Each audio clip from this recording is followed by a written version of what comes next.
大家好，我是田园，今天给大家分享一个葱香小油饼的做法。首先我们准备300克的普通面粉，先加入3克盐，再加入3克酵母粉，接着我们先加入3克无铝泡打粉，最后再加入1克食用小苏打。接着我们用筷子先把它们充分搅拌均匀。搅匀后，我们先打入1颗60克的鸡蛋，然后再加入20克的食用油。最后我们再往里面加入190克的温水，然后用筷子把它们一直搅拌成像这种细腻无颗粒的面糊就可以啦。搅匀后，我们再给它盖上保鲜膜，把它放到冰箱里面冷藏发酵1个晚上。早上起来面团醒好后，我们先加入一把提前切好的葱花，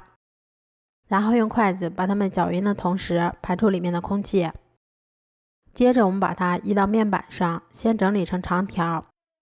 然后再用刀把它们切成小饼的形状。油温烧至6-7成热的时候，我们再依次下入做好的生胚，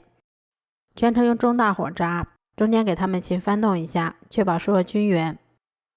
最后一直炸至表面金黄并全部浮起后就可以出锅啦。